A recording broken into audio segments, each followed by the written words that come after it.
सुप्रभात। तो आज का हमारा विषय है दुख का अंत। प्रश्न बहुत महत्वपूर्ण है कि क्या यह संभव है, दुख का अंत हो सकता है? आइए जानिए, समझते हैं कि कैसे दुख का अंत होता है। परिस्थिति कैसी है, इस पर हमारा सुख दुख निर्भर नहीं करता। हम परिस्थिति को किस प्रकार ग्रहण करते हैं, उसके प्रति हमारा क्या दृष्टिकोण है, इसी में हमारा सुख दुख समाया हुआ है।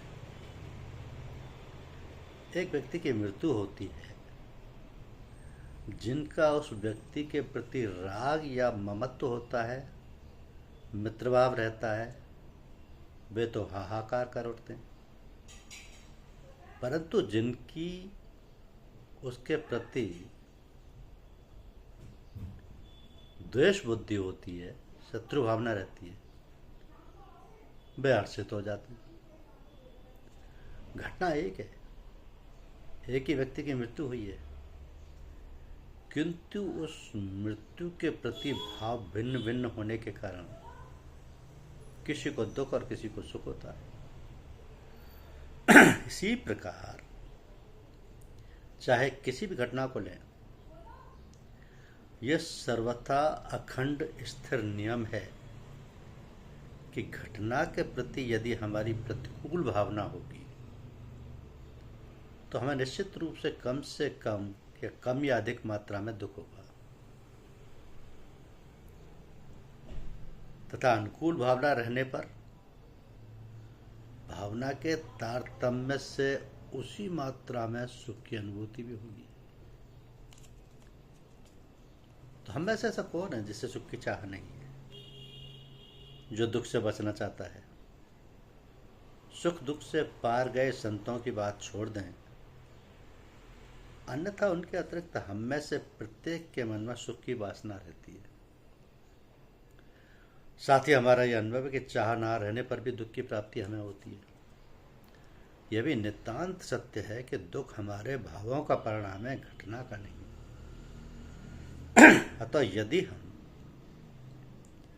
किसी प्रकार अपने भावों को शुद्ध कर सकें, प्रत्येक घटना को ठीक ठाक ग्रहण करना सीख जाएं, तो हमारे दुखों का अंत हो जाए। आवश्यकता इस बात की है कि हम परिस्थिति के बाह्य रूप से अपनी आंखें हटाकर उसके अंतरात्मा में छुपे हुए प्रभु के मंगलमय हाथ को देखना आरंभ कर दें और परिस्थिति के सूत्राधार की ओर हमारी दृष्टि केंद्रित हो जाए,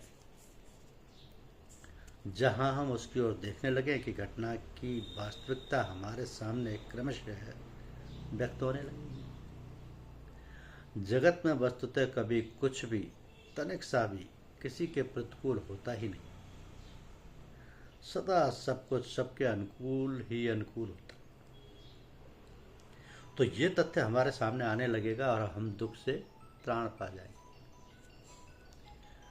प्रभु की ओर दृष्टि फेर लेने की बात का कहना सुनना तो सहज है, पर वास्तव में विपत्ति के समय सब ओर से प्रतिकूल परिस्थितियों के घिर जाने पर प्रभु की ओर देखने लग जाना और अमंगल के अंतर में मंगलमय के हाथों को ढूंढ निकालना उतना सहज नहीं। किंतु यदि हम अपने अंदर प्रभु की दी गई शक्तियों का सदुपयोग करते हुए इस प्रयत्न में तत्परता से लग जाएं, तो थोड़े दिनों में दृढ़ अभ्यास होकर हमारी वृत्ति ऐसी बन सकती है कि प्रत्येक परिस्थिति को हम अनुकूल प्रभु के द्वारा भेजी हुई, हमारे मंगल के लिए आई हुई अनुभव करने लग जाएं।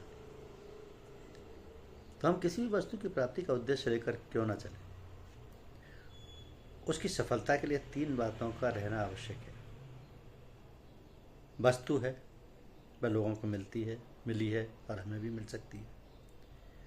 इस दृढ़ विश्वास का हमारे अंदर होना पहली बात है। वस्तु को पाने के लिए हमारे अंदर पूर्ण लगन होना दूसरी बात है।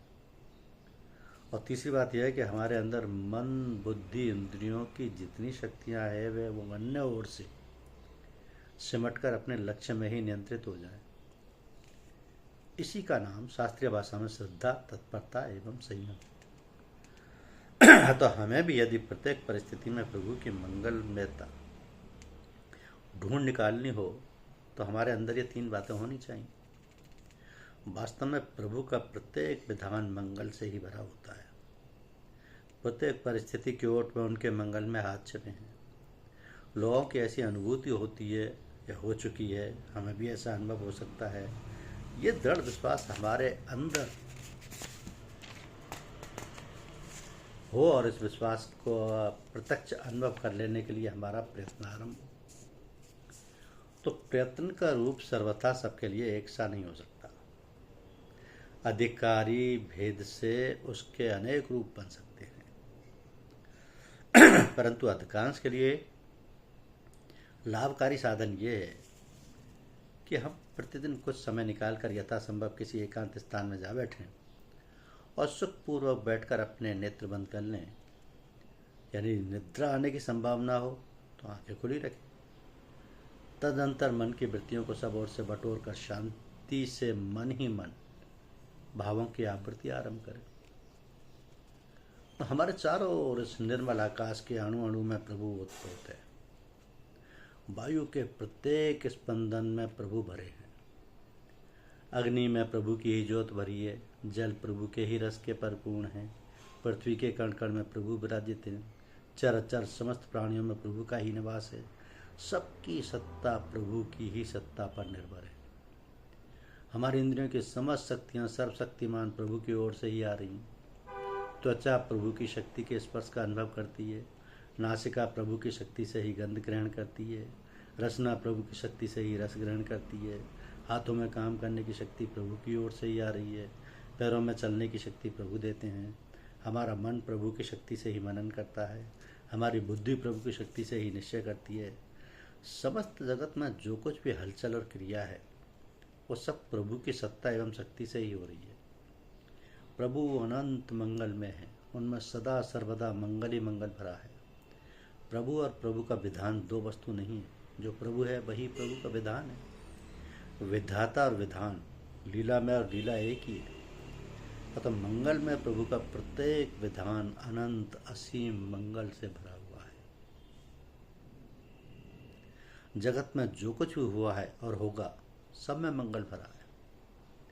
अब तक मेरे लिए जिसने भी जो भी चेष्टा की है, कर रहा है या करेगा, सब में प्रभु का वर्चस्व है और उनकी मंगलमयता भरी है।